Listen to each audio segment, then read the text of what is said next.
کہ ہم نے بات شروع یہ کی تھی کہ ان کا ایک مثبت استعمال ہے، یعنی یہ پرپسفل ہے، یہ محض شر نہیں ہے، ان کو ختم کرنا مقصود نہیں ہے، بلکہ یہ کہ ان کے ذریعے ان کو بہتر کام میں لانا اور ان کا ایک مثبت استعمال ہے، جس کی طرف شریعت اور قرآن مجید اور جو بھی ہماری وہی جو ہمیں جس کی طرف رغبت دلاتی ہے، یہ متوجہ کرتی ہے۔ تو اب دیکھیں اس اعتبار سے اگر ہم دیکھیں تو جو ایک انسانی معاشرہ ہے، یعنی انسان کے بارے میں یہ بھی ہے نا کہ اس کی ایک سماجی ضرورت بھی ہوتی ہے، مل جل کے رہنا، سماجی حیوان بھی اسی لیے کہتے ہیں اسے کہ باقی حیوانات سے یہ ممتاز مل جل کے رہنے کے اعتبار سے، حالانکہ یہ مل جل کے رہنا حیوانی وصف نہیں ہے، یہ انسانی سطح کی ضرورت ہے، کمیونل سینس کس میں ہے۔ تو ظاہر ہے کسی اجنبی کے ساتھ ایک بڑا گہرا مضبوط ریلیشن کا قائم ہونا، اس کے لیے کوئی بنیاد درکار ہوتی ہے، تو ایک یعنی صرف یہی ایک جذبہ نہیں ہے اس سماجی تعلق کو قائم کرنے کے اعتبار سے، بلکہ یہ کہ یہ ایک بنیاد فراہم کرتا ہے، یہ اس سے ابتدا ہوتی ہے۔ اور اگر ہم شریعت کے اعتبار سے دیکھیں نا تو صرف اتنی سی بات میرا خیال ہے سمجھنے کے لیے کفایت کرے گی کہ میاں بیوی کا جو آپس کا تعلق ہے، جو ان کا فطری ایک وظیفہ ہے، اس میں اور جسے ہم کہتے ہیں ناجائز تعلقات، ایکٹ کے اعتبار سے تو بالکل کوئی فرق نہیں ہے، ذرا سا بھی فرق نہیں ہے، ایک ہی کام ہے، صرف یہ ایک ویڈ لاک کے ساتھ ہے اور وہ وداؤٹ اینی ویڈ لاک ہے، بس اتنا سارا فرق ہے۔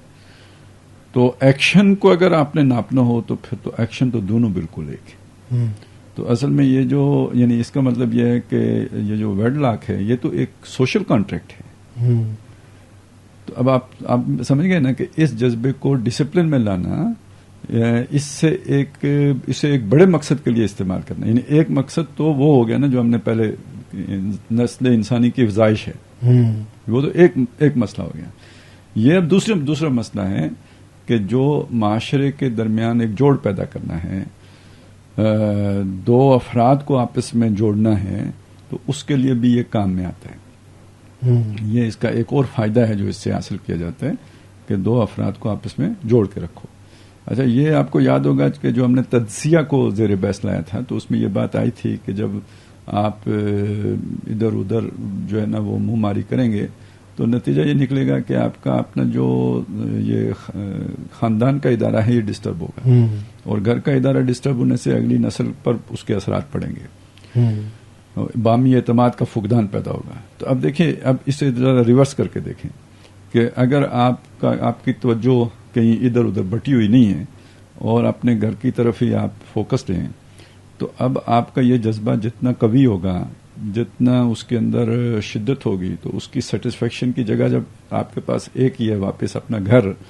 تو یہ ادارہ کتنا مستحکم ہوگا، کتنا مضبوط ہوگا، کتنا اس کے درمیان جو ہے نا ایک یعنی یہ جذبہ جو ہے نا یہ ایک سیمٹ کا کردار ادا کر رہا ہوگا۔ تو انسانی معاشرے کی تنظیم میں اس جذبے کا ایک بڑا بنیادی کردار ہوتا ہے۔ صحیح۔ بقول شاعر جیسے وہ ہے کہ کام سے سیدھا گھر جاتا ہوں اور محبت کیا ہوتی ہے، اور محبت کیا ہوتی ہے، یعنی کمٹمنٹ کا لیول یہ ہونا چاہیے اصل میں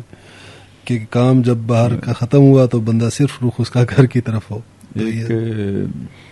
لیڈر نے بات کہی تھی کہ شریف آدمی سب سے زیادہ بیوی کا وفادار ہوتا ہے۔ وہ بہت ہی شریف تھے ویسے خود بھی۔